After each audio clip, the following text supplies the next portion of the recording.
মুসলমানদেরকে যদি বাঁচতে হয় তাহলে নতুন করে মুসলমানদের জন্য আলাদা জাতিসংঘ তৈরি করতে হবে।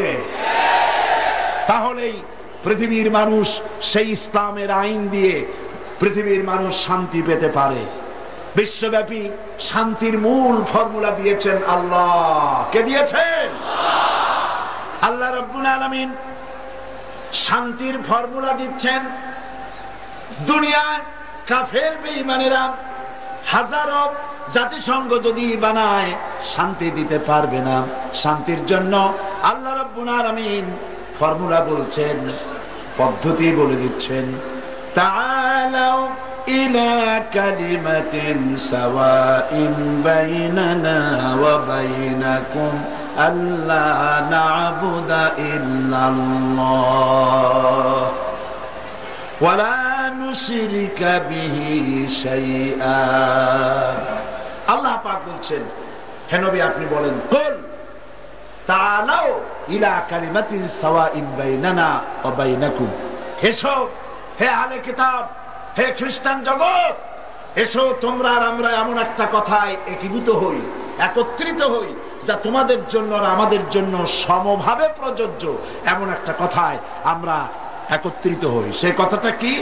সেই কথা হলো আল্লাহ না'বুদা ইল্লাল্লাহ, আল্লাহ ছাড়া কারো দাসত্ব করব না। আল্লাহ ছাড়া কারো দাসত্ব করব না।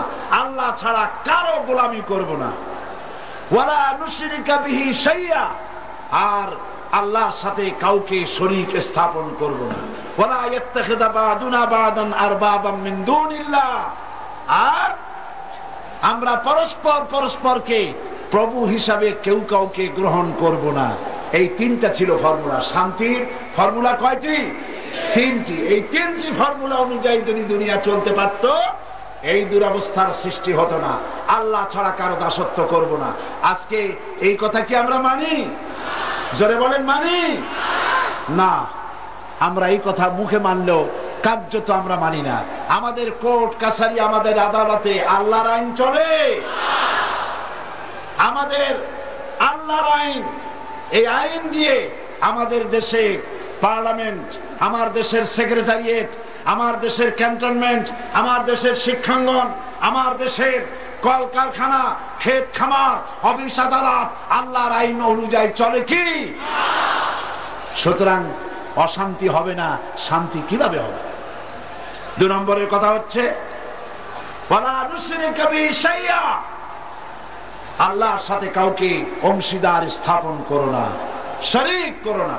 আল্লাহ পাক কোরআন শরীফের অন্যত্র বলেছেন, লা তুশরিক বিল্লাহ, আল্লাহর সাথে কাউকে অংশী স্থাপন করো না, শিরক করো না। ইন্নাশ শিরকা লাযুলমুন আযীম, শিরক হচ্ছে মস্ত বড় অপরাধ। এই শিরক আজকে দেশের রন্ধ্রে রন্ধ্রে পৌঁছে গিয়েছে, যায় না? সর্বত্র শিরক ছড়ানো আছে। এই শিরকের বিরুদ্ধে ঐক্যবদ্ধ হতে হবে। এই শিরকের মোকাবেলায় রুখে দাঁড়াতে হবে। আর কেউ কাউকে প্রভু বলে গ্রহণ করবে না। এটা করতে পারলে তাহলেই শান্তি প্রতিষ্ঠা হবে। ইনিল হুকমু ইল্লা লিল্লাহ আলা লাহুল খালকু ওয়াল আমরু, আইন এই পৃথিবী সৃষ্টি করেছেন যিনি, আইন চলবে তার। সৃষ্টিকার সৃষ্টিকার, আইন চলবে কার? সৃষ্টি আল্লাহর, আইন চলবে সে আল্লাহ পাকের। তাহলেই শান্তি প্রতিষ্ঠা হবে, অন্যথায় শান্তি প্রতিষ্ঠার কোনো পথ নাই। আল্লাহ রাব্বুল আলামিন বলেছেন, وقاتلوهم حتى لا تكون فتنة ويكون الدين كله لله। লড়াই করো, সংগ্রাম করো, ততক্ষণ পর্যন্ত, সেই পর্যন্ত লড়াই করো যতক্ষণ পর্যন্ত তোমাদের ফিতনা ফাসাদের শেষ শিকড়টুকুনো উঠে না যায়, ততক্ষণ পর্যন্ত লড়াই করতে থাকো। আল্লাহর দ্বীন কায়েম না হওয়া পর্যন্ত লড়াই করো, সংগ্রাম করো। যদি এই লড়াই তোমরা না করো, এই সংগ্রামে যদি অংশগ্রহণ না করো, ইল্লা তাফআলুহু তাকুন ফিতনাতুন ফিল আরদি ওয়া ফাসাদুন কাবীর, তাহলে বিরাট ভাঙন আর বিপর্যয় তোমাদেরকে পড়তে হবে। যদি বাঁচতে চাও তাহলে অন্যায়ের বিরুদ্ধে তোমাদেরকে রুখে দাঁড়াতে হবে। মজলুম জনতার পাশে গিয়ে দাঁড়াতে হবে। আর চেচনিয়ার মুসলমানদেরকে রাশিয়া পেট্রোল দিয়ে পুড়িয়ে পুড়িয়ে মুসলমানদেরকে মেরে শেষ করে ফেলছে। দুনিয়ার মুসলমানদের কোনো কথা নাই, আছে কথা? আছে কথা? 12 কোটি দেশের 12 কোটি জনগণের দেশ এই বাংলাদেশে একটা সরকার আছে না মরে গেছে? এই সরকারের পক্ষ থেকে একটি কথাও চেচনিয়ার পক্ষে রাশিয়ার বিরুদ্ধে বলার মতো সাহস এদের নাই। কাশ্মীরের মুসলমানদের উপরে নির্যাতন চলছে, তাও সেখানে দেখার কেউ নেই। আল্লাহ পাক এর জন্য বলেছেন, ওয়ামা লাকুম লা তুকাতিলুনা ফি সাবিলিল্লাহি ওয়াল মুস্তাদআফিনা মিনার রিজালি ওয়ান নিসা ওয়াল বিলদানিল্লাযীনা ইয়াকুলুনা রাব্বানা আখরিজনা মিন হাযিহিল ক্বরিয়াতিয যালিমি আহলুহা। ওয়ামা লাকুম, তোমাদের কি হয়েছে? কেন লড়াই করো না, সংগ্রাম করো না ওই সব নিপীড়িত নিগৃহীত জনগণের পক্ষে যারা নাকি চিৎকার করে বলছে, নির্যাতিত আবাল বৃদ্ধ বনিতা চিৎকার মেরে বলছে, রব্বানা আখরিজনা মিন হাযিহিল ক্বরিয়াতিয যালিমি আহলুহা, আয় আল্লাহ তাআলা এই জালিম অধ্যুষিত এলাকা থেকে আমাদেরকে বহিষ্কার করো, আমাদেরকে আশ্রয় দাও, তোমার পক্ষ থেকে আমাদের জন্য সাহায্যকারী পাঠাও। এই বলে যখন চিৎকার মারে তখন তোমরা তাদের পক্ষ সমর্থন করে কেন সংগ্রামে লিপ্ত হও না? আল্লাহ রাব্বুল আলামিন একথা কোরআন শরীফে বলেছে। বন্ধুগণ, আল্লাহর রাস্তায় জিহাদ, এই জিহাদ আল্লাহ পাক মুসলমানদের জন্য ফরজ করেছেন। কি করে দিয়েছেন? ফরজ করেছেন। এই জিহাদে রাসূল করিম সাল্লাল্লাহু আলাইহি ওয়াসাল্লাম নিজে অংশগ্রহণ করেছেন। যারা বলেন ধর্ম এবং রাজনীতি আলাদা, তাদের জানা দরকার রাসূলুল্লাহ রাষ্ট্র পরিচালনা করেছেন, তিনি জিহাদ করেছেন ময়দানে। করেছেন না জিহাদ? জিহাদ করেছেন, রক্ত দিয়েছেন, দান মুবারক শহীদ করেছেন উহুদের ময়দানে। বুখারী শরীফের কিতাবুল মাগাজিতে এসেছে, উহুদের ময়দানে রাসূল করিম সাল্লাল্লাহু আলাইহি ওয়াসাল্লামকে চতুর্দিক থেকে ঘিরে ফেলেছে কাফেরেরা। তার প্রতি তীর নিক্ষিপ্ত হয়েছে। হুজুরকে এই তীর থেকে রক্ষা করার জন্য সাহাবায়ে কেরাম চতুর্দিকে দাঁড়ায় গেছে। শুধুমাত্র চতুর্দিক থেকে যে তীর আসতেছিল, তীরগুলো ঠেকাচ্ছিলেন সাহাবায়ে কেরাম তাদের পিঠ দিয়ে। হযরতে তালহা রাদিয়াল্লাহু তাআলা আনহু একা হযরত তালহার পিঠে রাসূলুল্লাহকে হেফাজত করার জন্য 80টি তীর প্রবেশ করেছিল। নবীজির দান মুবারক শহীদ হয়ে গেল। মাথার হেলমেট ভেঙে লোহার কড়া প্রবেশ করল। নবীজি জমিনের উপরে পড়ে গেলেন। হযরতে আবু বকর, হযরতে ওমর, হযরতে উসমান, তিনজন সাহাবী রাসূল করিম সাল্লাল্লাহু আলাইহি ওয়াসাল্লামকে বহন করে উহুদের পাহাড়ের দিকে নিয়ে গেলেন। সেই পাহাড়ে যেখানে গিয়ে রাসূলকে আরাম করানো হবে, পাহাড়ের উপরে উঠতে উঠতে একটা জায়গা আছে যেখানে একটা মানুষ কোন রকম শুতে পারে, এরকম একটা জায়গা যেন করা মনে হয় যেন আল্লাহ জায়গা আগে থেকে তৈরি করে রেখেছিলেন। আমার নিজের চোখে দেখেছি পাহাড়ের ওই এলাকা যেখানে আল্লাহর নবীকে তিনজন সাহাবী বহন করে নিয়ে যাচ্ছিলেন। নবীজির কপাল থেকে রক্ত ঝরতেছে, দান মোবারক থেকে রক্ত ঝরতেছে। হুজুর নিজের চেহারা মোবারক ডলে এনে হাতের দিকে তাকায় বলতেছিলেন, আরে ওই জাতির কল্যাণ কি করে হবে যেই জাতি তার নবীর চেহারা রক্ত দিয়া লাল বানাইয়া দিল। নবীজি তাকে যখন উঠানো হচ্ছে, আল্লাহ নবীর এই বেহাল অবস্থা দেখে পাহাড় থরথর করে কাঁপতেছিল। পাহাড় এমন কাঁপা কেঁপেছে, পাহাড় চৌচির হয়ে গেছে, ফেরে গিয়েছে। রাসূলুল্লাহকে নিয়ে যখন ওঠা হচ্ছিল, হযরতে আবু বকর ওমর দাঁড়াতে পারেন না, পাহাড় এমন কাঁপা কাঁপছে। নবীজি তখন বলছেন, উসবুতি ইয়া জিবাল, উসবুতি ইয়া উহুদ, ফাইন্না আলাইকা নবিয়াল্লাহ ওয়াস সিদ্দীক ওয়াস শাহীদাইন। ওরে পাহাড় ওহুদ থেমে যা, তোর উপরে আল্লাহর নবী আছে।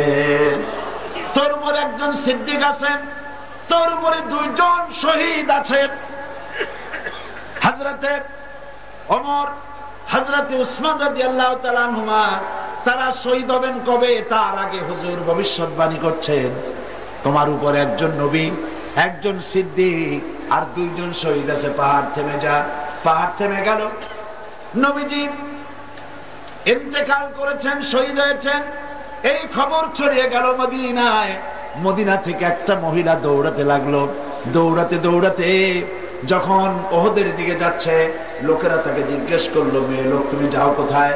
বলে ওহ যেতেছি। লোকেরা বলছে ওহদে যে কোনো লাভ নাই, কারণ তোমার যে দুটি ছেলে এসেছিল জিহাদের ময়দানে, দুটো ছেলেই শহীদ হয়ে গিয়েছে। মহিলা বলতেছেন, কে শহীদ হয়েছে শুনতে চাই না, তাড়াতাড়ি করে বলো আল্লাহর নবী কেমন আছেন। আবার অগ্রসর হয়েছেন। আরেকজন বলছে, মহিলা যাও কই? বলে ওহদে যেতেছি। কই যায় কোনো লাভ নাই, তোমার বাবা যে এসেছিলেন তিনি শহীদ হয়ে গেছেন। মহিলা বলছেন, কে শহীদ হয়েছে শুনতে চাই না, বলো নবীজি কেমন আছেন। দৌড়ে দৌড়ে নবীজির কাছে গিয়া নবীজির জীবিত চেহারা মুবারক দেখে বলছেন, ইয়া রাসূলুল্লাহ, আমার পিতা মরা শোক, আমার কলিজার টুকরা দুইটা সন্তান মরা শোক সব আমি ভুলে গেছি। আল্লাহর নবী আপনি জীবিত আছেন, এটাই উম্মতের বড় পাওনা। এই জিহাদ করে নবীজি জিহাদ করেছেন। নবীজি জিহাদ করেছেন, রক্ত দিয়েছেন।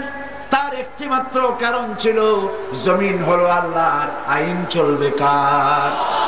জোরে বলেন, জমিন আল্লাহর, আইন চলবে কার? আলা লাহুল খালকু ওয়াল আমর ইনিল হুকুমু ইল্লা লিল্লাহ। জমিন আল্লাহর, আইন চলবে আল্লাহ। কারো বাপের আইন দিয়ে দেশ চলতে পারে না। আইন চলবে কার? আল্লাহ পাকের আইন দিয়ে দেশ চলবে। এটাই ছিল নবী করিম সাল্লাল্লাহু আলাইহি ওয়াসাল্লামের ইচ্ছা, আল্লাহ পাকের মানসা মুবারক।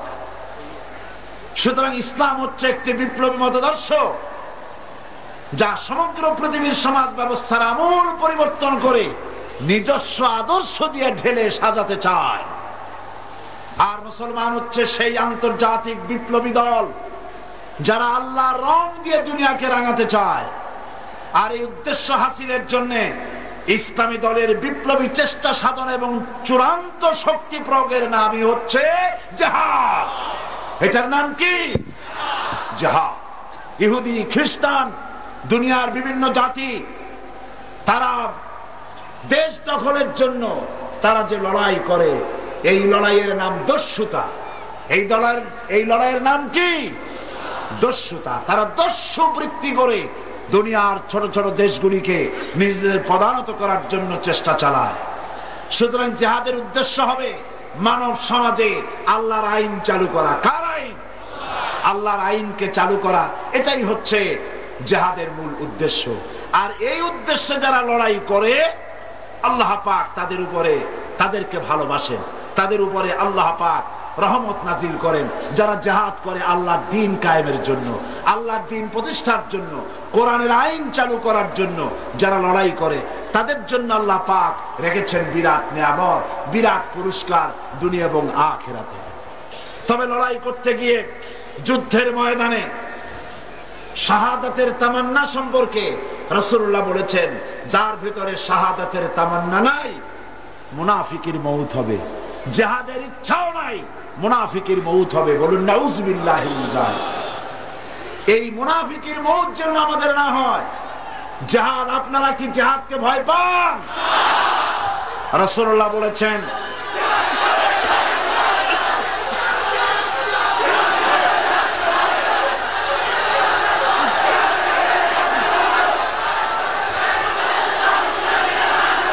রাসূল করিম সাল্লাল্লাহু আলাইহি ওয়াসাল্লাম বলেছেন, রাসূল করিম সাল্লাল্লাহু আলাইহি ওয়াসাল্লাম বলেছেন, জিহাদের ময়দানে যে ব্যক্তি শহীদ হয়, শহীদি মউতের যন্ত্রণা তোমাদের ভেতরে কেউ কাউকে চিমটি দিলে সেই চিমটি কাটায় যে যন্ত্রণা, পিঁপড়ায় কাটায় যে যন্ত্রণা, শাহাদাতের মওতের এর থেকে বেশি যন্ত্রণা কিছুই নয়। তুমি দেখতেছো বোমায় পা উড়ে গেছে, মাথা উড়ে গেছে, নাড়ি বুড়ি বেরিয়ে গেছে, গুড়িতে এফোড় ওফোড় হয়ে গিয়েছে, ছটফট করছে, মনে করছে অনেক যন্ত্রণা। না, কোনো যন্ত্রণা নাই। এই মৃত্যু হচ্ছে সব থেকে সেরা মৃত্যু। এই মৃত্যুর একদিকে হচ্ছে দুনিয়া, শাহাদাত হচ্ছে সেতু। এই সেতু পার হলেই আল্লাহ রাব্বুল আলামিনের সঙ্গে দিদার নসিব হয়ে যাবে। হযরতে বুখারী শরীফে এসেছে, বুখারী শরীফে এসেছে রাসূল করিম সাল্লাল্লাহু আলাইহি ওয়াসাল্লামের হিজরতের পর আব্দুল উজ্জা নামক এক যুবক, 20 বছরের যুবক, এতিম, চাচার কাছে তিনি প্রতিপালিত হচ্ছিলেন। তিনি রাসূলের হিজরতের পর চাচার কাছে গিয়ে বলছেন, চাচা, মুহাম্মদ সাল্লাল্লাহু আলাইহি ওয়াসাল্লামের সম্পর্কে আপনার ধারণা কি? তো বলছে, তিনি তো শেষ নবী বলি, তিনি বলেন, লোকেরাও বলে। আব্দুল উজ্জা বলছেন, আপনি কি মুসলমান হবেন? তিনি বলছেন, কখনোই না। ভাতিজা বলছেন, আমার তো ইচ্ছে ছিল আপনি মুসলমান হলে আমার জন্য ইসলাম কবুল করা সহজ হয়ে যায়। তা আপনি যখন ইসলাম কবুল করবেন না, তখন আপনাকে সাক্ষী রেখে আমি বলছি, আমি আর ধৈর্য ধারণ করতে পারছি না। আমি ঘোষণা করলাম, সাক্ষী আপনি থাকুন। আল্লাহকে সাক্ষী রেখে বলছি, আমি আর কাফের রইলাম না, আমি মুসলমান হয়ে গেলাম। লা ইলাহা ইল্লাল্লাহু মুহাম্মাদুর রাসূলুল্লাহ। জোরে পড়েন, লা ইলাহা ইল্লাল্লাহ, লা ইলাহা ইল্লাল্লাহ, লা ইলাহা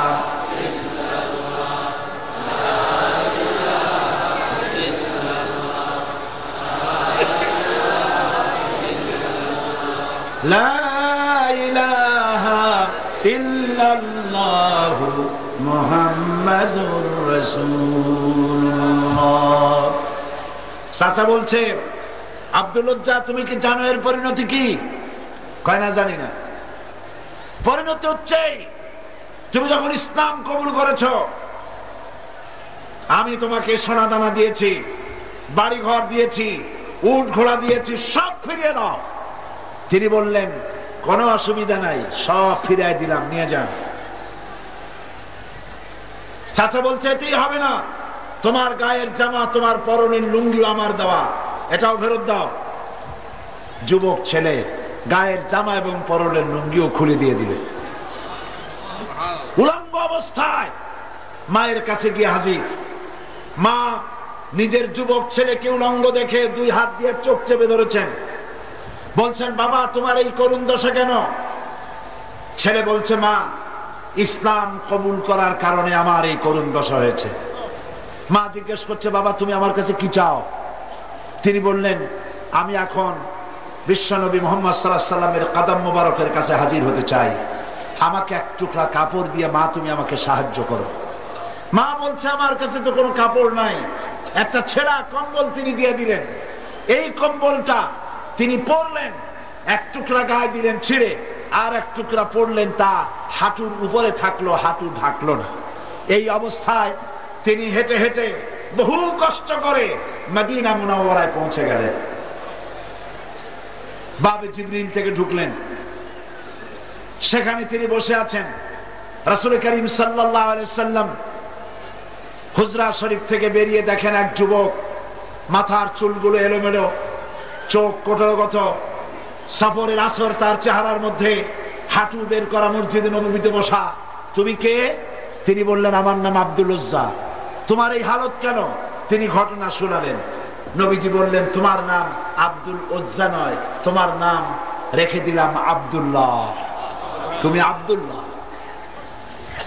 হাদিস শরীফে এর নামই এসেছে, ওনার নামই এসেছে আব্দুল্লাহ যুলবাজাদাইন। তাকে নেওয়া হলো, আসহাবে সফফার কাছে নিয়ে রাসূলুল্লাহ বললেন, একে কোরআন শরীফ শিখাও। আসহাবে সফফা হচ্ছেন সেই সব সাহাবী যাদের বাড়ি নাই, ঘর নাই, স্ত্রী পুত্র কোথায় আছে খোঁজ নাই, যারা এখানে বসে আল্লাহর দ্বীনের জন্য ঘর বাড়ি নাই, এখানে বসে থাকেন, খাবার পাইলে খান, আর খাবার না পাইলে তারা বসে থাকেন। রাসূলুল্লাহর কাছে কোনো খাবার আসতে তা দেওয়া হয়। আসহাবে সুফফার চবুতরা এখনো মসজিদে নববীর মধ্যে আছে। যারা হজ করতে গেছেন মদিনা মুনাওয়ারায় তারা দেখেছেন। যারা যেতে পারেন নাই, আজকের এই তাফসীরের মাহফিলে দোয়া করি আল্লাহ যেন এই মাহফিলে যত লোক এসেছে সমস্ত মুসলমান নরনারীকে একটা বার রাসূলুল্লাহর রওজায় গিয়ে সালাম দেওয়ার তৌফিক দান করে দেন। আল্লাহ পাক যেন হজ নসিব করে দেন। সাহাবায়ে কিরাম, আসহাবে সুফফা, আব্দুল জাকিব, আব্দুল্লাহ কি কোরআন শরীফ শিখাইছেন, কোরআন শরীফ শেখাচ্ছেন, আর আব্দুল্লাহ জোরে জোরে কোরআন তেলাওয়াত করেন। তার চিৎকারে জোরে জোরে তেলাওয়াতের কারণে সাহাবীরা ঘুমাইতে পারেন না, নামাজে ডিস্টার্ব হয়।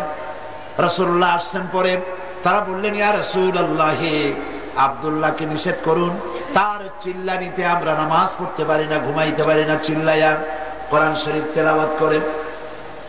নবীজি বললেন সাহাবীরা, আব্দুল্লাহকে চিল্লাইতে দাও, বাধা দিও না, কারণ তার ইসলাম কবুল করা বড় চড়া দাম দিয়ে ইসলাম কবুল করেছে, লুঙ্গিটাও আনতে পারে নাই। ইত্তাবসারে তাবুকের যুদ্ধের দামামা বেজেছে, রোমানদের সঙ্গে লড়াই হবে। নবীজি তাবুকের যুদ্ধের জন্য, জিহাদের জন্য চাঁদা চাইলেন। যার কাছে যা আছে, আল্লাহর দ্বীন প্রতিষ্ঠার জন্য চাঁদা দাও। এই চাঁদা দেওয়া মাদ্রাসায়, মসজিদে, ইসলামে, জিহাদে চাঁদা দেওয়া নতুন ব্যাপার নয়। আল্লাহর নবী নিজে ইসলামের জন্য টাকা চেয়েছেন, পয়সা চেয়েছেন। নবীজি যখন নিজে টাকা চেলেন, মেয়ে লোকেরা গলার হার খুলে দিলেন, কানের দুল, নাকের ফুল সব খুলে রাসূলের কদমের উপরে ছেড়ে দিতে লাগলেন। টাকা পয়সা সোনা দানার স্তূপ হয়ে গেল। হুজুর এদিক ওদিক তাকায় বলেন, সাহাবীরা সবাইকে তো দেখে আমার আবু বকর কোথায়? হযরতে আবু বকর একটা খুঁটির আড়ালে দাঁড়ানো ছিলেন। তাকে যখন হুজুর ডাকলেন, সিদ্দিক আকবর রাদিয়াল্লাহু তাআলা আনহু তিনি খামের আড়াল থেকে বেরিয়ে আসলেন, হাতে ছোট্ট একটা থলি। সেই থলিটা হুজুরের হাতে তুলে দিলেন। নবীজি থলির মুখ খুলে ঢাললেন, কয়েক কেজি গম পড়লো আর কয়েকটা দিরহাম। হুজুর হযরত আবু বকরের দিকে তাকায় দেখেন, হযরত আবু বকরের চোখের পানি দাড়ি ভিজে ভিজে পড়ছে।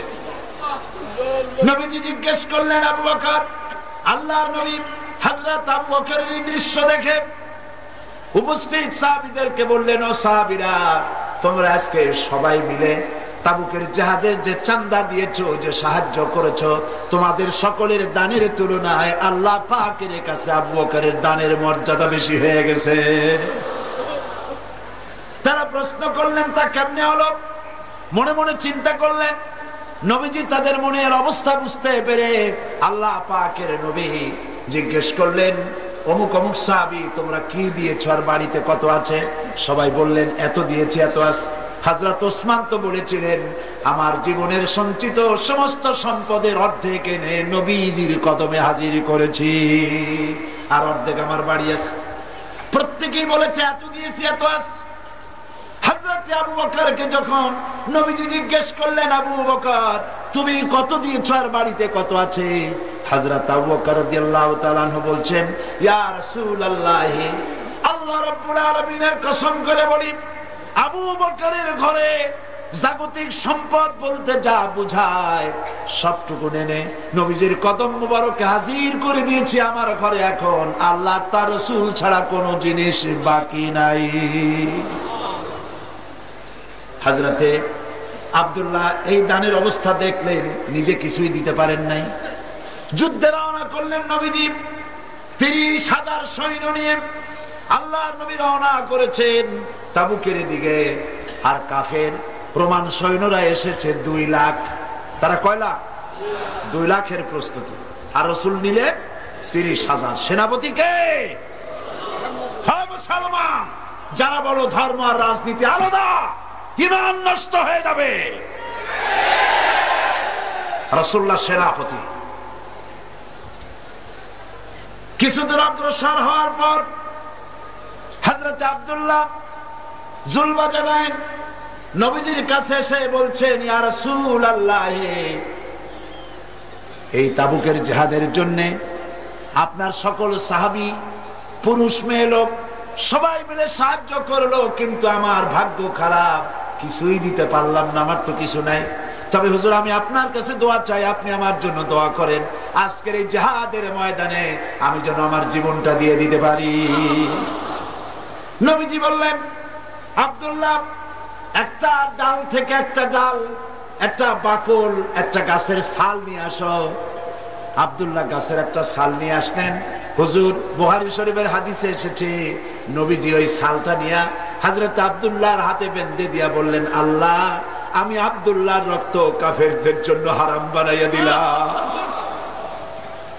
হযরত আব্দুল্লাহ ডোকরে কেঁদে উঠলেন, বললেন, ইয়া রাসূলুল্লাহ আমি চাইলাম জীবন দিতে, আর আপনি আমার রক্ত কাফেরদের জন্য হারাম করে দিলেন।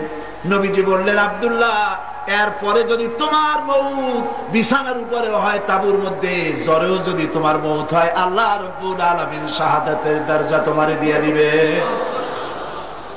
নবীজি তাবুকের মাঠে এলেন। কাফের বেঈমানেরা রাসূলুল্লাহ ৩০,০০০ সৈন্য নিয়ে আসছেন, এটা শুনে ২ লাখ ময়দান থেকে ভাগে গেছে। সুবহানাল্লাহ। জিহাদের আর সব যুদ্ধের সাহস আর হয়নি। রাসূলুল্লাহ ৩০,০০০ নিয়ে আসছে, ২ লাখ শেষ। হুজুর সেখানে আরাম ফরমালেন। কয়েকদিন পর নবীজির কাছে খবর এলো, ইয়া রাসূলুল্লাহ আব্দুল্লাহ আজকে কদিন জ্বরে ভুগে তাবুর মধ্যে ইন্তেকাল করেছে। নবীজি বললেন, জানাজার ব্যবস্থা করো, গোসলের ব্যবস্থা করো, কাফনের ব্যবস্থা করো। কাফন গোসলের ব্যবস্থা হলো, জানাজার ব্যবস্থা হলো। নবীজি জানাজা পড়ালেন, আর এরপরে কবরের ভিতরে একজন নামলেন, পাশে একজন আলো ধরে দাঁড়িয়ে থাকলেন। কোন হ্যাসাক লাইট নাই, বৈদ্যুতিক লাইট নাই, কোন রকম করে একটা চেরাগ টিমটিম করে জ্বলছে, গভীর রাত। কবরের ভিতরে একজন নেমেছেন, একজন একটা আলো ধরে দাঁড়িয়ে আছেন, আর 2 জনের লাশ বহন করে আনতেছেন। কবরের ভিতরে যিনি দাঁড়ানো, তিনি বলছেন, ও আমার সাথীরা, তোমার ভাইয়ের সঙ্গে তোমাদের ভাইয়ের সাথে আদব করে আনো, যেন ব্যথা না লাগে, যেন বেয়াদবি না হয়, ধীরে সুস্থে আমার হাতে দিয়ে দাও। কবরের ভিতরে যিনি দাঁড়ানো, তিনি লাশ ধরে কবরের ভিতরে শোয়াই দিলেন। কবরে দাঁড়ায়া যিনি আব্দুল্লাহর লাশ নিজ হাতে শোয়াই দিলেন, তিনি আর কেউ নন, বিশ্ব নবী মুহাম্মাদুর রাসূলুল্লাহ। আর যে 2 জনের লাশ ঘাড়ে করে টেনে এনেছিলেন, সেই 2 জন হচ্ছেন হযরতে আবু বকর রাদিয়াল্লাহু তাআলা আনহু, হযরত ওমর রাদিয়াল্লাহু তাআলা আনহু। পাশে লাইট ধরে চেরাগ ধরে যিনি দাঁড়ানো, তিনি হযরত বেলাল রাদিয়াল্লাহু তাআলা আনহু। হযরত ইবনে মাসউদ রাদিয়াল্লাহু তাআলা আনহু পাশে বসে কেঁদে কেঁদে বলেন, আহারে আজকে যদি এই কবরে আব্দুল্লাহর লাশটা হয়ে যদি আমার লাশটা হতো, আমার ভাগ্যটা খুলে যেত। নবীজি হযরত আব্দুল্লাহকে কবরের ভিতরে শুইয়ে দিয়ে উপরে চলে এলেন, নিজ হাতে কবরে মাটি দিয়ে বললেন, একটু সরে দাঁড়াও। হযরত আবু বকর ওমর একটু সরে দাঁড়ালেন। নবীজি এবার নিজের 2খানা হাত মোবারক কবরের 2 পাশে দিয়া বলছেন, রব্বুল আলামিন আজকের মাগরিবে রক্ত পর্যন্ত আমি নবী মুহাম্মদ সাল্লাল্লাহু আলাইহি ওয়াসাল্লাম আব্দুল্লাহর প্রতি খুশি ছিলাম, আল্লাহ তুমিও আব্দুল্লাহর প্রতি খুশি হয়ে যাও। আল্লাহর দ্বীন জমিনে প্রতিষ্ঠার জন্য এইভাবে লড়াই করেছেন মুসলমানেরা, রক্ত দিয়েছেন, জীবন দিয়েছেন। আল্লাহ পাক বলেছেন, সংখ্যায় যদি কম হও, আমি আল্লাহ রাব্বুল আলামিন তোমাদেরকে বিজয়ী করব। ওয়ালা তাহিনু ওয়ালা তাহজানু ওয়া আনতুমুল আ'লাউনা ইন কুনতুম মুমিনিন। কোনো ভয় নাই, কোনো চিন্তা নাই, যদি মুমিন হও অবশ্যই আমি আল্লাহ তোমাদেরকে জয়যুক্ত করব। তোমরা যদি 10 জন হও সাবের মুত্তাকি, 100-এর উপরে বিজয়ী করব। তোমরা যদি 100 মুমিন সাবের 1000-এর উপরে বিজয়ী করবে। ওয়াদা কা বলেন, ওয়াদা কা। হযরত সাদ বিন আবি ওয়াক্কাস রাদিয়াল্লাহু তাআলা আনহু 60,000 সাহাবীদের নিয়ে পারস্যের মহারাজনগর অবরোধ করে টাইগ্রিস নদীর কিনারে দাঁড়িয়েছেন রাতের আধারে, অন্ধকার রজনী, শ্রাবণের খরস্রোতা নদী, উত্তাল ঢেউ চলছে। জিজ্ঞেস করছেন, ইসলামের পতাকা এ পর্যন্ত থাকবে না নদীর ওপারেও ইসলাম নিতে চাও? সাহাবীরা বললেন, সেনাপতি আপনি যা নির্দেশ করবেন সেটাই মানব, আমরা এই দরিয়ার ওপারেও ইসলামকে নিয়ে যেতে চাই। সাহাবায়ে কেরাম যে রক্ত দিয়েছেন, কোরবানি করেছেন, স্যাক্রিফাইস করেছেন, আমাদের মা বাবার রক্ত সব সাহাবীদের পায়ের উপরে উৎসর্গ করে দিলেও ঋণ শোধ হবে না। ময়দানে হযরতে সাদ বলছেন, ৬০,০০০ অশ্বারোহী উষ্ট্রারোহী সেনাবাহিনী আমার সাথে, সকলে উচ্চারণ করো, নাস্তাঈনু বিল্লাহ ওয়া নাতাওয়াক্কালু আলাইহি, হাসবুনাল্লাহ নি'মাল ওয়াকিল, নি'মাল মাওলা ওয়া নি'মান নাসির। এটা উচ্চারণ করো, ঝাঁপায় পড়ো বিসমিল্লাহ বলে দরিয়ার বুকে রাতের অন্ধকারে হযরতে সাদ বিন আবি ওয়াক্কাস ৬০,০০০ সৈন্য নিয়ে দরিয়া পার হয়ে ওপারে চলে গেলেন।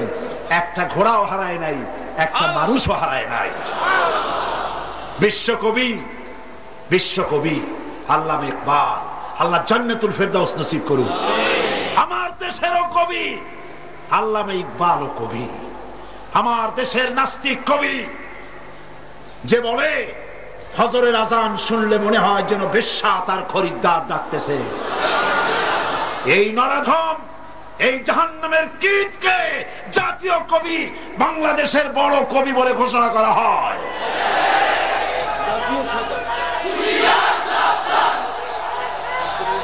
আল্লামা ইকবাল রাহমাতুল্লাহ আলাইহি, আমি তার জন্য শুধু দোয়াই আসে। তার প্রত্যেকটা শের আমার কাছে মনে হয় কোরআনের জীবন্ত তাফসীর হয়ে বেরোচ্ছে। দাড়ি নাই, মুসলা একটা ব্যক্তি, প্যান্ট শার্ট পরা, কোরআনে কারীমের এত বড় খিদমত এবং ইসলামকে আন্দোলন হিসাবে কিভাবে চিত্রিত করলেন, কিভাবে ফুটে উঠল তার কবিতা, আমি অবাক হয়েছি। অক্সফোর্ডে লেখাপড়া করেছেন, পাশ্চাত্যে লেখাপড়া করে মন মস্তিষ্কের এই পরিবর্তন কেমনে হইল ইসলামের দিকে? নাস্তিক মোরতাদ হয়ে যাওয়াই তো স্বাভাবিক ছিল। ইসলামের গালি দিলেই তো বড় বড় ন্যাশনাল প্রফেসর হওয়া যায়, বুদ্ধিজীবী হওয়া যায়। বুদ্ধিজীবী হওয়ার জন্য দুইটা শর্ত, নাস্তিক হইতে হবে, মোরতাদ হইতে হবে, আর মাথায় চুল থাকবে না। ইন্টারন্যাশনাল এয়ারপোর্ট, এইটা হবে মাথা, তাহলে সরকারের কাছ থেকে পুরস্কার পাওয়া যাবে। বন্ধুগণ, আল্লামা ইকবাল, আমি খুব খুঁজেছি কি করে এই পরিবর্তন তার মধ্যে এলো। দেখলাম তার এক কিতাবের মধ্যে তিনি লিখেছেন, খিরা না কর সকা মগরিব কি দাওয়া দানিশ, খিরা না কর সকা मगरिब की दावदानिश सुरमा था आग का मेरा खाके मदीना। পাশ্চাত্যের চাকচিক্য আমার চক্ষুকে প্রতারিত করতে পারে নাই, কারণ মদিনার ধুলা বালি গুলো আমার চোখে সুরমা হয়ে লাগানো ছিল। আল্লামা ইকবাল সাদ বিন আবি ওয়াক্কাসের ঘটনাকে কি সুন্দর করে বর্ণনা করছেন শেরের মধ্যে। दस्तो दस्त है दरिया भी न छोड़े हमने, दस्तो दस्त है दरिया भी न छोड़े हमने, बहर जुल्मत पे दौड़ा दिए घोड़े हमने। প্রান্তর তো প্রান্তর, শ্রাবণের খরচ্ছাত্রতা উত্তাল তরঙ্গমালার উপর দিয়ে রাতের আধারে ৬০,০০০ সৈন্য নিয়ে আমরা মুসলমানেরা আফ্রিকার ভূখণ্ডে কালেমার পতাকা উড়াইছি। সেই মুসলমান আজ পৃথিবীতে ১৩০ কোটি মুসলমানের সংখ্যায় দিক থেকে এত বিপুল সংখ্যা হয়েছে, ইজ্জত নাই, সম্মান নাই। তারা আজকে ইজ্জত, সম্মান, ঈমান সব হারাইছে। হযরতে সাদ যখন চলে গিয়েছেন আফ্রিকার ভূখণ্ডে, তাকে সেই জায়গার শাসকরা জঙ্গলের কাছে জায়গা করেছে, এখানে থাকেন। তাদের ধারণা ছিল জঙ্গলের হিংস্র প্রাণী, এরা এদেরকে মেরে শেষ করে ফেলবে, খেয়ে ফেলবে। তিনি বললেন, সাথীদের বললেন একটা মঞ্চ বানাও। একটি মঞ্চ তৈরি হলো। তিনি মঞ্চের উপরে দাঁড়িয়ে বললেন, ইয়া আইয়াতুহাল হাসারাত ওয়াসসিবাউ নাহনু আসহাবু রাসূলুল্লাহ সাল্লাল্লাহু আলাইহি ওয়াসাল্লাম ফারজিউ ফাইন্না নাজিলুন ফামান ওয়াজাদনা বাদাহু কাতালনাহু। হে জঙ্গলের হিংস্র প্রাণীরা, শুনতেছেন কথা? কমান্ডার বলছেন, কমান্ডার ইন চিফ রাসূলুল্লাহর সাহাবী বলছেন, হে জঙ্গলের প্রাণীরা শোনো, আমরা রাসূলুল্লাহর সাহাবী, ইসলাম প্রচার করার জন্য এখানে এসেছি। এখানে আমরা রাত্রি যাপন করব। সুতরাং আমাদের নিরাপত্তার কারণে এই এলাকা থেকে তোমরা সব অন্যত্র চলে যাও। আমার এই ঘোষণার পর যদি কোনো হিংস্র প্রাণী আমাদের সামনে পড়ে, তরবারি দিয়া ফয়সালা করা হবে। আফ্রিকার লোকেরা মনে করলো পাগলেরা কয় কি, মানুষের কথা কি জঙ্গলের প্রাণীরা শোনে? ইতিহাস সাক্ষী, হযরতে সাদের এই ঘোষণার পরে স্থানীয় লোকেরা তাকিয়ে দেখলো, বাঘের লাইনে বাঘ, সাপের লাইনে সাপ, সিংহের লাইনে সিংহ, যার যার আন্ডা বাচ্চা কাঁধে করে মুখে করে সব এই এলাকা ছেড়ে অন্যত্র চলে গেল। আল্লাহর দ্বীন কায়েমের জন্য যদি মানুষ, মুসলমানেরা যদি অগ্রসর হয়, আজও আল্লাহ পাক সাহায্য করতে পারেন। কবি বলছেন, ফেজায়ে বদরে পয়দা কুন ফেরেশতে তেরি নুসরত কো উতার সকতে গর্দু সে কতর অন্দর কতর আবি। বদরের প্রান্তরে মুসলমানদের জীবন ছিল, মুসলমানেরা জীবন আর মনোবল নিয়ে দ্বীনের জন্য স্যাক্রিফাইস করেছেন। ওই ঈমানের মনোবল যদি তোমাদের মধ্যেও হয়, আজ আকাশ থেকে কাতারে কাতারে ফেরেশতা তোমাদের সাহায্যের জন্য আল্লাহ অবতীর্ণ করে দিতে পারেন। সুতরাং এই জিহাদ ইসলামের জন্য জিহাদ, আল্লাহর দ্বীনকে জমিনে প্রতিষ্ঠা করার জন্য জিহাদ। আপনাদের সামনে আওলাদ রাসূল বলেছেন, কেউ কেউ বলছেন জিহাদের আর এখন আর কোনো প্রয়োজন নাই। জিহাদের প্রয়োজন এখন নাই তো কখন হবে? এখনই তো সময়। এই সময় এমন এক সময়, জনগণের নির্বাচিত সরকার মাদ্রাসা বন্ধ করে দিচ্ছে। আমি পার্লামেন্টে আওয়াজ তুলেছি, পার্লামেন্টে কথা বলেছি, মাদ্রাসার অপরাধ কি? মাদ্রাসার অপরাধ, রিজার্ভ ফান্ডে 1 লক্ষ করে টাকা নাই, মাদ্রাসার অপরাধ। লাইব্রেরিতে 2000 করে বই নাই, মাদ্রাসার অপরাধ। প্রতি ক্লাসে 100 করে ছাত্র নাই, এই অপরাধে মাদ্রাসা বন্ধ করে দেওয়া হবে। 253টি মাদ্রাসা বন্ধ করা, সেই সাথে 600 মাদ্রাসা বন্ধ করার পরিকল্পনা নিয়েছে সরকার। আমি পার্লামেন্টে, আমার বক্তব্য রেকর্ড হয়ে আছে, আমি পার্লামেন্টে বলেছি, যে অপরাধে মাদ্রাসা বন্ধ করা হচ্ছে, এই অপরাধে দেশের কয়টা কলেজ বন্ধ করা হয়েছে? বাংলাদেশের কলেজ হাই স্কুলগুলিতে প্রতি ক্লাসে 100 করে ছাত্র আছে। প্রতি স্কুল কলেজ গুলিতে তাদের রিজার্ভ ফান্ডে 1 লক্ষ করে টাকা আছে, 2000 করে বই আছে। তাহলে স্কুল কলেজ বন্ধ করা হচ্ছে না, মাদ্রাসাগুলি বন্ধ করা হচ্ছে কেন? কি কারণে? তার কারণ হচ্ছে মাদ্রাসায় তৈরি হয় আলেম। কারা তৈরি হয়? এই আলেমরাই হলো বড় বাধা। পার্লামেন্টে আমি হলাম তাদের গলার কাটা, সহ্য করতে পারে না। মদের বিরুদ্ধে আমি যখন বলেছি, মূর্তির বিরুদ্ধে, মদের বিরুদ্ধে যখন কোরআন হাদিস দিয়ে যখন কথা বলেছি, স্পিকার আমাকে বলেছেন, আপনি তো পার্লামেন্টে ওয়াজ শুরু করেছেন। আমি বলেছি, ওয়াজ তো এখানেই করতে হবে, কারণ আপনারা তো ওয়াজ শুনতে যান না। আজ দেশে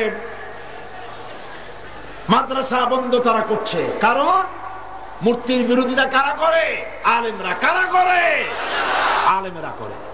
মূর্তি বানানো হচ্ছে চতুর্দিকে, তার সামনে ফুল দেওয়া হচ্ছে। গতকাল না পরশু কবে বলেছি, মূর্তি নির্মাণ করা হচ্ছে, সরকারি টাকা দিয়ে মূর্তি নির্মাণ করা হচ্ছে। শুধু তাই নয়, মাদ্রাসা বন্ধের মারাত্মক ষড়যন্ত্রে চট্টগ্রামেরও 2টো মাদ্রাসা বন্ধ করা হয়েছে, হয় নাই? হ্যাঁ 17টা।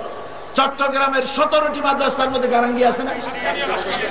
সাতকানিয়া, বাঁশখালী, গারাঙ্গিয়া এইসব মাদ্রাসা বন্ধ করা হচ্ছে। এই মাদ্রাসা নাকি ভুয়া, এই মাদ্রাসাগুলি গারাঙ্গিয়া মাদ্রাসা ভুয়া। গারাঙ্গিয়া মাদ্রাসা যদি ভুয়া হয় তাহলে বর্তমান সরকার বড় ভুয়া।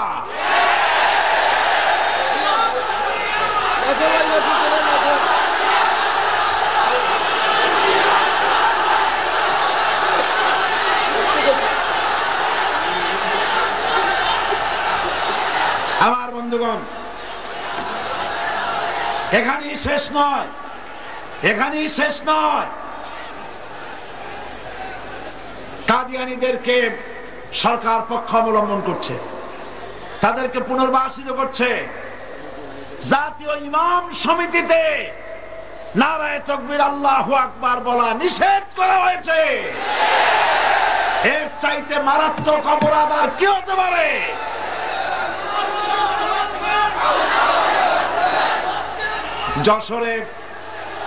যশোরে উদীচীর সমাবেশে বোমা বিস্ফোরণ হলো, কাজী আরেফ নিহত হলেন। এর দায় দায়িত্ব সব নির্বিচারে ইসলামী আন্দোলনের কর্মী আর আলেম ওলামাদের মাথায় চাপিয়ে দেওয়া হলো। কি দুর্ভাগ্য! ঢাকা বিশ্ববিদ্যালয় থেকে নামাজি ছাত্রদেরকে পিটিয়ে বের করে দেওয়া হলো। ঢাকা বিশ্ববিদ্যালয়ের ছাত্রী হলে ছাত্রীরা কোরআনের প্রশিক্ষণ নেয় বলে তাদের সামনে কোরআন ছিঁড়ে নিক্ষেপ করা হলো। অসংখ্য কোরআন শরীফের কপি ডাস্টবিনে নিক্ষেপ করা হলো। সরকার কোনো গ্রেফতার করলো না, প্রতিবাদ করলো না। সিনেমার অশ্লীল ছবি দিয়ে গোটা দেশ অশ্লীলতা ছেয়ে ফেললো। বাংলাদেশের মানচিত্রের 1/10 পার্বত্য চট্টগ্রামকে ভারতের হাতে বিনামূল্যে তুলে দিল। এই সরকার দেশ বিরোধী, ইমান বিরোধী, ইসলাম বিরোধী যে কার্যকলাপ করছে, এর বিরুদ্ধে গোটা মুসলিম জনতাকে রুখে দাঁড়াবার আহ্বান জানাই।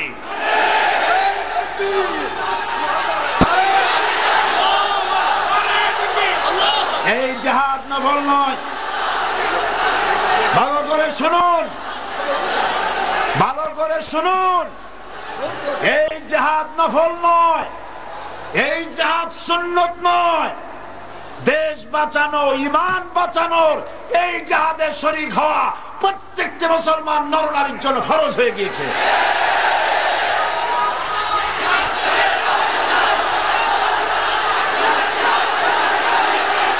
তাগুতি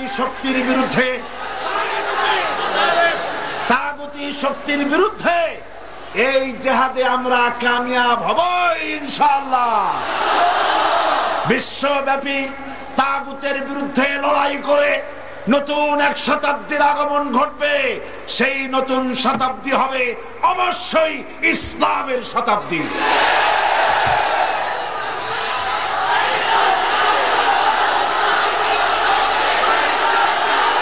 আপনারা জানেন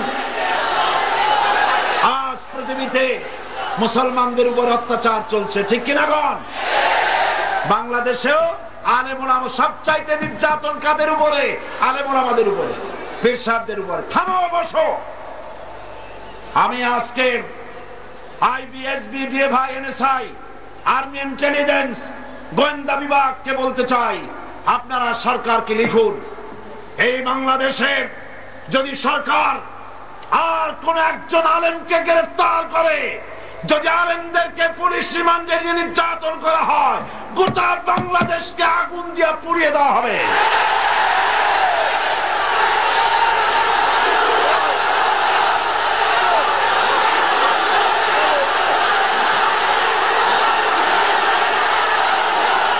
বসুন,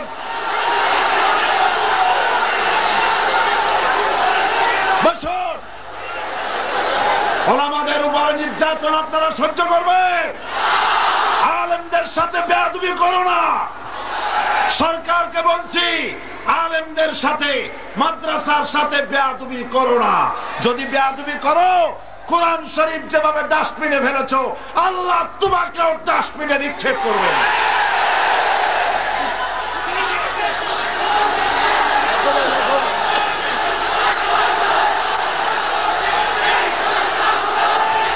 আজ অত্যাচার চলছে কাশ্মীরে। ও মুসলমানেরা শোনো, অত্যাচার কাশ্মীরে, অত্যাচার চেচনিয়ায়, বসনিয়ায়, আফগানে, ইরিত্রিয়ায়, সোমালিয়ায়, সারা পৃথিবী জুড়ে মুসলমানদের উপর অত্যাচার চলছে। তোমরা কি ভয় পাইছো? আপনারা কি ভয় পেয়েছেন? এই অত্যাচার এর মধ্য দিয়ে আমি দেখতে পাচ্ছি নতুন সূর্যের হাতছানি। এই অত্যাচারের মধ্য দিয়ে নতুন দিনের আগমন ঘটবে ইনশাআল্লাহ। আমি বলে থাকি, মায়ের প্রসব যন্ত্রণা, মায়ের ডেলিভারির সময় যে প্রসব যন্ত্রণা হয়, এই যন্ত্রণা মায়ের জন্য, গর্ভবতী মায়ের জন্য গজব নয়, এটা রহমত। এটা কি রহমত? কারণ যদি প্রসবের সময় বেদনা না হয়, তাহলে আর্টিফিশিয়াল পেইন সৃষ্টি করার জন্য ডাক্তাররা ইনজেকশন করে। তাতেও যদি না হয়, সিজারিয়ান করে বাচ্চা বের করতে হয়, ঠিক না? তাহলে বেদনা হওয়াটা কি? আল্লাহর রহমত। এই বেদনা যখন হয়, গর্ভবতী মা কাঁদে, তার স্বামী কাঁদে, শ্বশুর কাঁদে, মা বাবা কাঁদে। কাঁদলেও এই কান্দা কোনো দুঃখের কান্দা না, কষ্ট হচ্ছে সেজন্য কান্দে, কিন্তু কান্দা কোনো দুঃখের কান্দা না। মনের মধ্যে একটা আনন্দ থাকে, আমার বৌমার, আমার স্ত্রীর, আমার বোনের, আমার মেয়ের যে কষ্ট হচ্ছে, এই কষ্টের মধ্য দিয়ে একটি এক ফালি চাঁদের হাসি আমরা উপহার পাবো, একটা বাচ্চা উপহার পাবো। সুতরাং আজ পৃথিবীর কুমুরি শক্তির অত্যাচারে পৃথিবীর প্রসব যন্ত্রণা শুরু হয়েছে। পৃথিবীর এই প্রসব যন্ত্রণার মধ্য দিয়ে আগামী 31শে ডিসেম্বর রাত 12টা 1 মিনিটের পর যে নতুন দিনের উদয় হবে, 1 জানুয়ারি সকাল বেলায় যে সূর্য দিতে হবে, সেই সূর্য ধর্ম নিরপেক্ষতাবাদের জন্য নয়, সেটা সমাজতন্ত্রের জন্য নয়, জাতীয়তাবাদের জন্য নয়, নাস্তিকের জন্য নয়, মুরতাদের জন্য নয়, সেই সূর্য উদয় হবে আল্লাহর কোরআন শরীফের জন্য।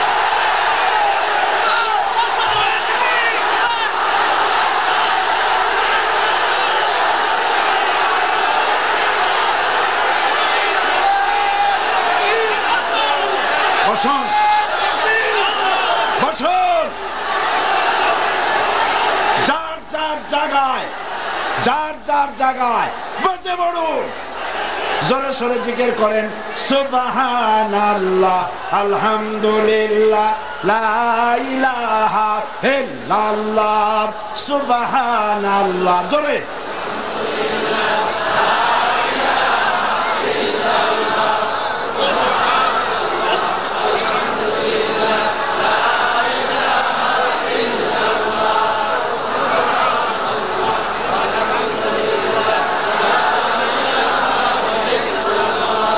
সুবহানাল্লাহ, আলহামদুলিল্লাহ, লা ইলাহা ইল্লাল্লাহ, সুবহানাল্লাহ, আলহামদুলিল্লাহ, লা ইলাহা ইল্লাল্লাহ, মুহাম্মাদুর রাসূলুল্লাহ। বসুন, কেউ দাঁড়িয়ে থাকবেন না, আর কেউ হাঁটবেন না, হেঁটে যাওয়ার জায়গা নাই। আপনি মুসলমানদেরকে পাড়ায় যাবেন না, কবিরা গুনাহ হবে। বসুন, যে যেখানে দাঁড়ায় আছে জামা ধরে বসায় দেন, বেয়াদবির জায়গা না, আল্লাহর জান্নাতের টুকরায় পরিণত হয়ে গেছে প্যারেড ময়দান। খবরদার হাঁটবেন না। আমার মুসলমান ভাইরা, আমি আপনাদের সামনে খুব স্পষ্ট করে কথা বলতে চাই, কারণ আমি জানি না আগামী বছর এই মাঠে আপনাদের সাথে আমার দেখা হতেও পারে, নাও হতে পারে। আমি আপনাদের সামনে আমার অন্তরের অন্তর নিংড়ানো কথা বলছি। এটা এই জন্য বলছি, শরীরের দিক থেকে আমি খুব ভালো পজিশনে নাই, এই জন্য আমি আপনাদের কাছে আরজ করি, আজ এই বিশাল জনসমুদ্র রাসূল করিম সাল্লাল্লাহু আলাইহি ওয়াসাল্লাম জিহাদ করেছেন, রক্ত দিয়েছেন, দান দান মোবারক শহীদ করেছেন, সাহাবায়ে কেরাম জীবন দিয়েছেন ইসলাম প্রতিষ্ঠার জন্য। সেই ইসলাম আজ মাদ্রাসা মসজিদ খানকার মধ্যে সীমাবদ্ধ থাক, রাসূলুল্লাহ এর জন্য ইসলাম করেন নাই। ইসলাম আল্লাহ পাক দিয়েছিলেন, ইসলাম দিয়ে দেশ শাসন হবে। দেশের বঙ্গভবন থেকে শুরু করে ক্যান্টনমেন্ট, পার্লামেন্ট, আইন, কোর্ট কাছারি, শিক্ষাঙ্গন, অফিস আদালত, সব জায়গায় আইন চলবে কিসে? চিল্লায় বলো। সে আইন প্রতিষ্ঠার জন্য আমাদেরকে ঐক্যবদ্ধ হতে হবে, প্রয়োজনে রক্ত দিতে হবে, জীবন দিতে হবে, হুরুকে দাঁড়াতে হবে। জেলের পরোয়া করি না, জরিমানার পরোয়া করি না। জেল, ফাঁসি আমাদের পায়ের জুতার ফিতা।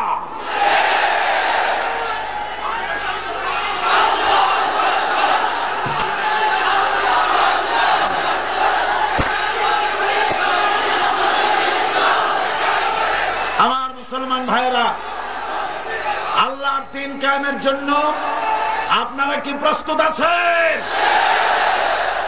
সেই প্রস্তুতি নিতে হবে, শক্তি অর্জন করতে হবে। সেই শক্তি হলো ঈমানের শক্তি। কিসের শক্তি? যারা বলেন কিসের শক্তি? সেই ঈমান আসবে নামাজের মধ্য দিয়ে। সেই নামাজ আছে কি? বহু মুসলমান আছে নামাজ পড়ে না।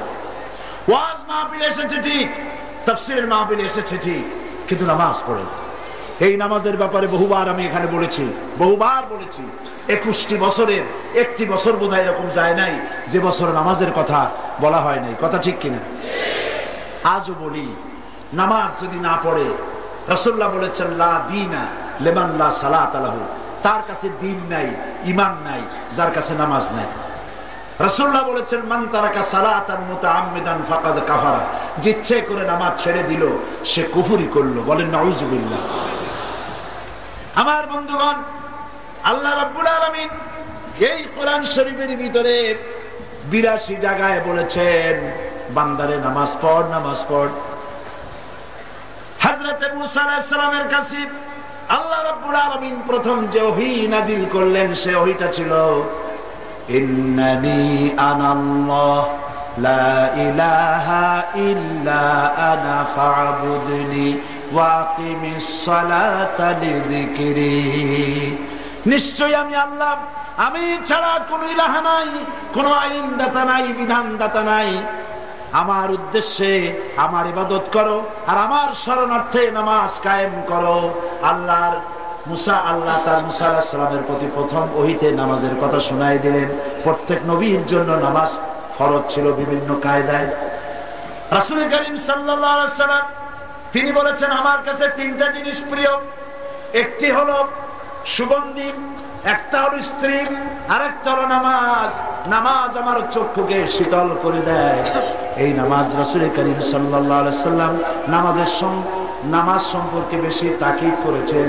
হুজুর বলেছেন কিয়ামতের দিন আল্লাহ রাব্বুল আলামিন সর্বপ্রথম প্রশ্ন করবেন, বান্দা নামাজ পড়েছো কিনা? নামাজ, ফরজ নামাজ যার কবুল হয়ে যাবে, তার সমস্ত ভালো কাজগুলি আল্লাহর দরবারে মঞ্জুর হয়ে যাবে। নামাজ যার কবুল হবে না, তার কোনোটাই কবুল হবে না। এই নামাজ যেভাবে আমরা পড়ি এইভাবে নামাজ হয় না। নামাজ পড়তে হবে কিভাবে? সাল্লু কামা রাআইতুমুনি উসাল্লি। নামাজ পড়ো সেইভাবে যেভাবে আমাকে পড়তে দেখো। আমাকে কে? রাসূল করিম সাল্লাল্লাহু আলাইহি ওয়াসাল্লাম। হুজুর যেভাবে নামাজ পড়েছেন সেইভাবে নামাজ পড়তে হবে। রাসূলুল্লাহর নামাজ কিরকম সেই ব্যাপারে একটা বই আছে, আপনারা কিনে নিয়ে যাবেন যদি দোকানে পান। রাসূলুল্লাহর নামাজ, রাসূলুল্লাহর নামাজ বইয়ের নাম হচ্ছে, এই বইটা আপনারা কিনবেন। এটা হচ্ছে শেখ নাসিরউদ্দিন আলবানী, এই পৃথিবীর বর্তমান বিশ্বের শ্রেষ্ঠ হাদিস বিশারদ, ইন্তেকাল করেছেন। আল্লাহ পাক তাকে জান্নাতুল ফেরদাউসের মেহমান বানিয়ে দিন। তার লেখা এই বইটি বাংলা অনুবাদ করা আছে, কারা করেছে আমি জানি না। আপনারা পারলে এই বইটা নিয়ে যাবেন। রাসূলুল্লাহর নামাজ কিরকম ছিল ওইভাবে নামাজ আদায় করবে। নামাজ আপনার ঈমানকে মজবুত করবে, নামাজ আপনার প্রাণকে ঠান্ডা করবে, নামাজ আপনার দুনিয়াকে ঠিক করবে, নামাজ আপনার সমাজকে ঠিক করবে, আপনার রাষ্ট্রকে ঠিক করবে। নামাজ আপনাকে জাহান্নাম থেকে বাঁচাইয়া জান্নাতের ভিতরে পৌঁছায় দিবে। রাসূলুল্লাহ ইন্তেকাল করলেন, জীবনের শেষ নামাজটিও আদায় করার জন্য দুইজন সাহাবীর কাঁধের উপরে ভর করে আগাচ্ছেন, আর পা মুবারক উঁচু করতে পারতেছেন না, পা হেঁচড়ে টেনে যাচ্ছেন।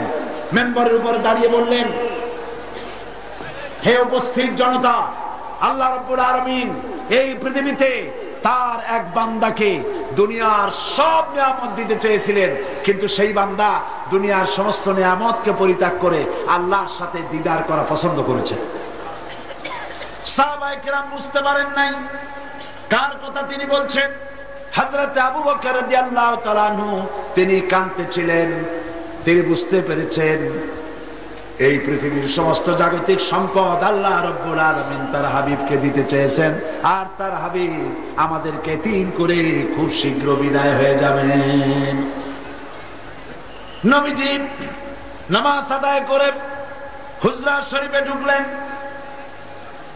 মারাত্মক জ্বর, মাথায় যন্ত্রণা, ছটফট করছেন।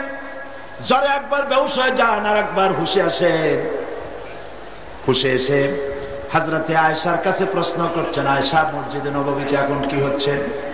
হযরতে আয়েশা বলছেন, ইয়া রাসূলুল্লাহ, মসজিদে নববীর ভিতরে সাহাবায়ে কেরাম বহুক্ষণ অপেক্ষা করে তারপরে আমার আব্বার ইমামতিতে তারা নামাজ পড়তেছে, আর তারা নামাজের ভিতরে কাঁদতেছে।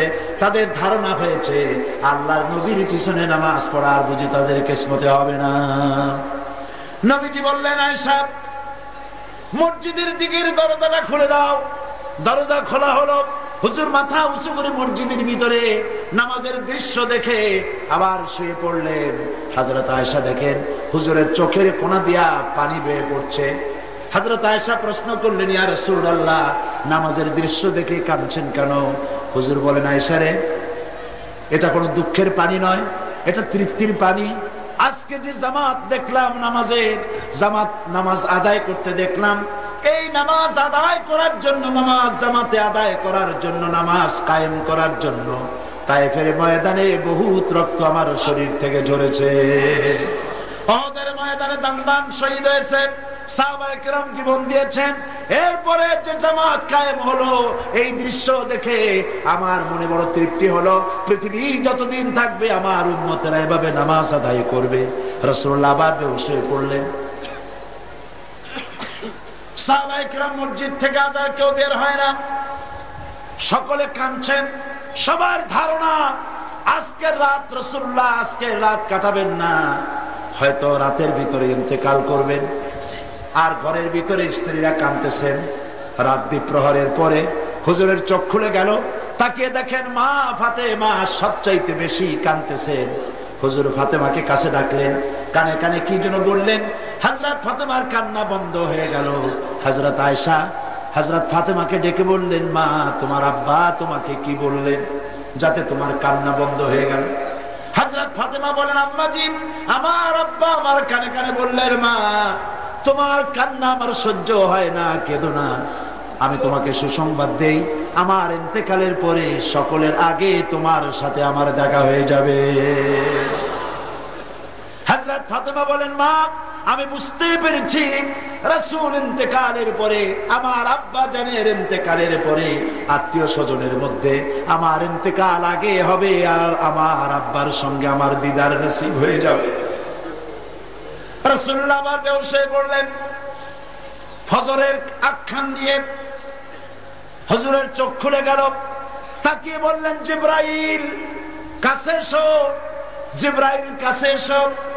হযরত জিবরাইল, আসসালামু আলাইকা ইয়া রাসূলুল্লাহ বলে হুজুরের কাছে হাজির হলেন। বললেন, আল্লাহর নবী, আল্লাহ পাক আমার মাধ্যমে আপনাকে সালাম জানিয়েছেন, আর রব্বুল আলামিন আপনার কাছে জানতে চেয়েছেন আপনি কেমন আছেন।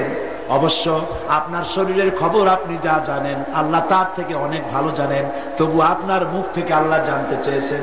নবীজি বলেন, জিবরাইল, আমি বড় কষ্টের মধ্যে আছি, বড়ই কষ্টের ভিতরে আছি। হযরত জিবরাইল তিনি বলছেন, ইয়া রাসূলুল্লাহ, তাকিয়ে দেখুন আমার পেছনে এক ফেরেশতা দাঁড়ানো আছে। দুনিয়ার শুরু থেকে নিয়ে এই পর্যন্ত কোন মানুষের কাছে যাওয়ার জন্য অনুমতি চায় নাই, আজ অপেক্ষা করতেছে আপনার অনুমতির জন্য। এই ফেরেশতার নাম মালাকুল মউত। রাসূলুল্লাহ হযরত মালাকুল মউতকে কাছে ডাকলেন। মালাকুল মউত এসে বলছেন, ইয়া রাসূলুল্লাহ, এই পৃথিবীতে কোন মানুষের কাছে কোনদিন আমি পারমিশন চাই নাই। আল্লাহ পাক আজকে আমাকে বলেছেন আপনার জান কবজের জন্য আমি যেন আপনার পারমিশন চাই। আপনি পারমিশন দিলে আপনার জান কবজ করব। রাসূলুল্লাহ বলছেন, আমি যদি তোমাকে ফিরে যেতে বলি তাহলে কি হবে? তিনি বললেন, আপনি যদি আমাকে ফিরে যেতে বলেন, আল্লাহ রাব্বুল আলামিন আমাকে সেভাবেই নির্দেশ দিয়েছেন। হযরত জিবরাইল বলেন, ইয়া রাসূলুল্লাহ, অথচ আল্লাহ রাব্বুল আলামিন আপনার দিদারের ইন্তজার করতেছে। নবীজি বললেন, আজরাইল, মালাকুল মউত, তুমি তোমার দায়িত্ব পালন করো। মালাকুল মউত তার দায়িত্ব পালন করার জন্য এগিয়ে এসেছেন। নবীজি তখন জিজ্ঞেস করছেন, আয়েশা, কথা শোনো, ওই যে সোনা ছিল, সোনার খবর কি? হযরত আয়েশা বলছেন, হুজুর কোন সোনা? হুজুর বললেন, ওই যে 6টা টুকরা, ছোট্ট ছোট্ট সোনার টুকরা ছিল, সেগুলি কি করেছো? হযরত আয়েশা বলছেন, হুজুর সেগুলি আমি খুব গোছায়া যত্ন করে রেখেছি। হুজুর বলছেন, যত্ন করার কোনো প্রয়োজন নাই, এক্ষুনি সোনার ছোট্ট টুকরাগুলি আল্লাহর হস্তে খয়রাত করে দাও। আল্লাহর নবী মুহাম্মদ আল্লাহর কাছে এমত অবস্থায় উঠতে চায় না যে তার ঘরে জাগতিক কোনো সম্পদ আছে। রাসূল করিম সাল্লাল্লাহু আলাইহি ওয়াসাল্লামের জান কবজ শুরু হয়ে গেল। এই সময় আল্লাহর নবী বলতে থাকলেন, আসসালাত আসসালাত ওয়া মা মালাকাত আইমানুকুম, নামাজ নামাজ। ও আমার উম্মতেরা, খবরদার নামাজ ছেড়ে দিও না। তোমাদের অধীনস্থ ব্যক্তির সম্পর্কে খবর নিও, আর খবরদার নামাজ ছেড়ে দিও না। আমার বন্ধুগণ, এই বিশাল জনসমুদ্রকে আহ্বান জানাই যে নবী ইন্তেকালের সময়ও নামাজের কথা স্মরণ করলেন। যিনি জামাইয়ের কথা মনে করেন নাই, মেয়ের কথা মনে করেন নাই, নাতির কথা মনে করেন নাই, নামাজের কথা ইন্তেকালের সময়ও বলে গেলেন, আসসালাত আসসালাত, নামাজ নামাজ। সেই নামাজ মুসলমানেরা কেমনে ছেড়ে দাও? সপ্তাহে একবার জুমার নামাজ পড়ে, অথবা বছরে 2 ঈদের নামাজ পড়ে, জামাতে নামাজ পড়তে যায় না। কি কপাল পোড়া! মসজিদে আজান দেয়, হাইয়া আলাস সালাত, এসো নামাজের দিকে। আপনি প্রশ্ন করবেন, নামাজের দিকে আসলে কি হবে? মুয়াজ্জিন তখন বলে, হাইয়া আলাল ফালাহ, এসো কল্যাণের দিকে। নামাজের দিকে আসলেই তোমার কল্যাণ হবে, তোমার কপাল খুলে যাবে। ও মুসলমানেরা, 5 ওয়াক্ত নামাজ আর ছেড়ে দেবে না, এ ওয়াদা কি করতে পারো? এই বিশাল জনসমুদ্রকে কোরআন সাক্ষী রেখে আল্লাহর দরবারে দুহাত উঁচু করতে বলি। সবাই বলেন, ইয়া আল্লাহ, আজকের এই পবিত্র মাহফিলে তোমারে সাক্ষী করে, তোমার পবিত্র নামে কসম করি, শপথ করি, ওয়াদা করি, যতদিন পর্যন্ত মালাকুল মউত আমার মাথার কাছে না আসতেছে, ততদিন পর্যন্ত ফরজ নামাজ, ফরজ রোজা আর ছেড়ে দেব না, আর ছেড়ে দেব না, আর ছেড়ে দেব না। এবার চিৎকার দিয়া সবাই বলেন, ইয়া আল্লাহ, আমার আজকের এই ওয়াদা আমার মৃত্যু পর্যন্ত পালন করার তৌফিক দাও। আমিন ইয়া রাব্বাল আলামিন। হাত নামা। নামাজ নামাজ নামাজ। মনে থাকবে ভাইরা, মনে থাকবে? আমার মায়েরা, আমার বোনেরা, খবরদার নামাজ ছেড়ে দেবেন না। 5 ওয়াক্ত নামাজ সঠিকভাবে আদায় করবেন। মনে রাখবেন, এই জীবন শেষ নয়, আর একটা জীবন আসবে। সেই জীবনের নাম কি? পরকাল। সেই জীবনের নাম কি? পরকাল। সেই পরকালে আমাদের উঠতে হবে নাকি হবে না? ডিসি সাহেব, এসপি সাহেব, মন্ত্রী সাহেব, প্রেসিডেন্ট সাহেব, যে সাহেব হন, আল্লাহর কাছে জবাবদিহি করতে হবে, হবে না? মিছিলের মধ্যে নেমে যেসব ম্যাজিস্ট্রেটরা অর্ডার দেন অহেতুক মানুষদেরকে পিটাবার জন্য, আপনি জানেন কে অপরাধী, সেই অপরাধীকে ধরেন না, নিরপরাধ লোকগুলিকে ধরে ধরে জেলখানায় পৌঁছায় দেন চাকরি বাঁচাবার জন্য। মনে রাখবেন, আল্লাহ আছেন, আল্লাহ আছেন না, আল্লাহ আছেন না। তুমি সরকারের হুকুম মেনে সরকারি দলের লোক ছেড়ে দিয়া নিরপরাধ লোক ধরে জেলে নিয়ে পিটাও, মনে রাখবা আল্লাহ তোমাকে তোমার চাকরি খোয়াইয়া তোমার ছেলে মেয়েকে খয়রাতি ভিক্ষুক বানায় দেবে। নিরপরাধ লোকের গায়ে হাত দিও না। সুতরাং আমি প্রশাসনকে বলি, ডিসি, এসপি, বিবেকের বিরুদ্ধে যদি কাজ করতে হয় এই চাকরি করবেন না। বিবেক, আপনার বিবেক কি বলে? নিরপরাধ লোকদেরকে অত্যাচার করা বিবেক আপনাকে বাধা দেবে। সরকারের কথা শুনতে গেলে যদি বিবেকের বিরুদ্ধে কাজ করতে হয়, অন্যায় পদক্ষেপ নিতে হয়, এমন চাকরি করার চাইতে পানের দোকানদারি করে খান।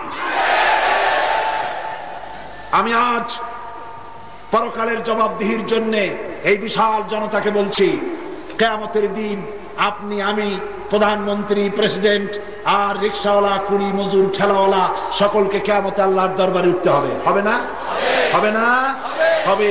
এই পৃথিবীতে রাষ্ট্রীয় কায়দায় কামানের গুলি মারিয়া যতই রাষ্ট্রীয় মর্যাদার সাথে দাফন করা হোক, প্রধানমন্ত্রী, প্রেসিডেন্ট জারি করো না কেন, আর্মি দিয়া সেলুট মারতে পারো, মরিয়া দেখো ফেরেশতারা কি দিয়া সেলুট মারে, কি দিয়ে মারে, ভালোভাবে দেখতে পারবা।